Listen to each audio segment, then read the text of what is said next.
All right, so in the background of all these campus protests, this week actually marked College Decision Day for high school seniors. But the campus protests at schools around the country do have some students rethinking their choices. Joining us now is Christopher Rim, the founder and CEO of Command Education. They're a top-tier college consulting group.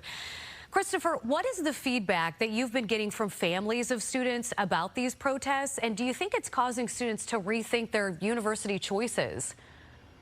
Definitely. I have a lot of students who are accepted to a lot of these elite schools this year, but, they took a lot of time to make a decision. And some actually decided to take a gap year. They don't feel comfortable. Like, I have students right now who got accepted to Columbia. They've been working with me for 4 years to prepare for this opportunity. They were finally admitted, and now they're like, you know what? I'm going to take a gap year, rethink what's going to happen, and potentially reapply to other colleges later this fall. Wow, that is unbelievable. The ramifications of these protests leading to students delaying their entrance into college. Now, UCLA being the largest public university where this chaos broke out from these protests.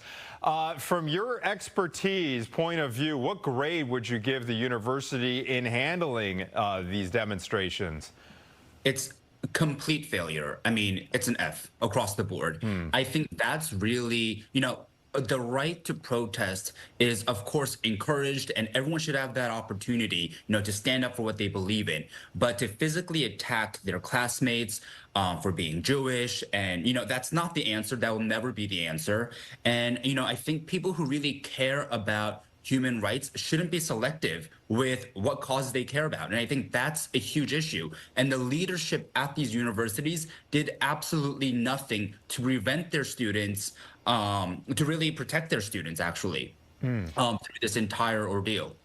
We understand that some students are, and I think this has been going on for a while, questioning the value of a college education, maybe even saying it's been cheapened because of these protests and because of these extreme viewpoints that are being allowed on campus. Definitely. I think right now on a short-term, trajectory, I think definitely people are not seeing the value. Like, the value of a Columbia degree and diploma is really not what it was worth just 5-10 years ago. And especially because a lot of business executives are on Twitter, on X actually, talking about how they're not going to hire any grads from certain universities.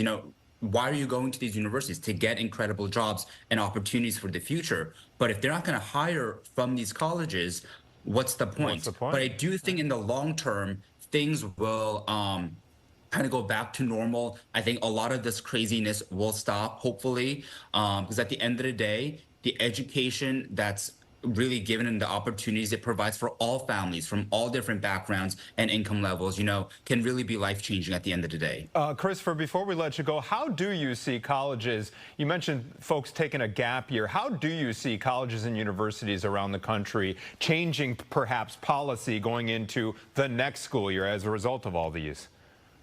I think because a lot of schools are now starting to really bring back testing requirements, I think that's gonna, it's gonna be harder for a lot of these students to get into these schools. So I think there are a lot of policies that, these schools are thinking about. It's way too early for us to know what they're going to do to change. But I definitely know, they would be, out of their minds if they're not thinking of making some changes to the admissions process. All right. Christopher Rim, thanks so much. We appreciate your feedback. Thank you for having me.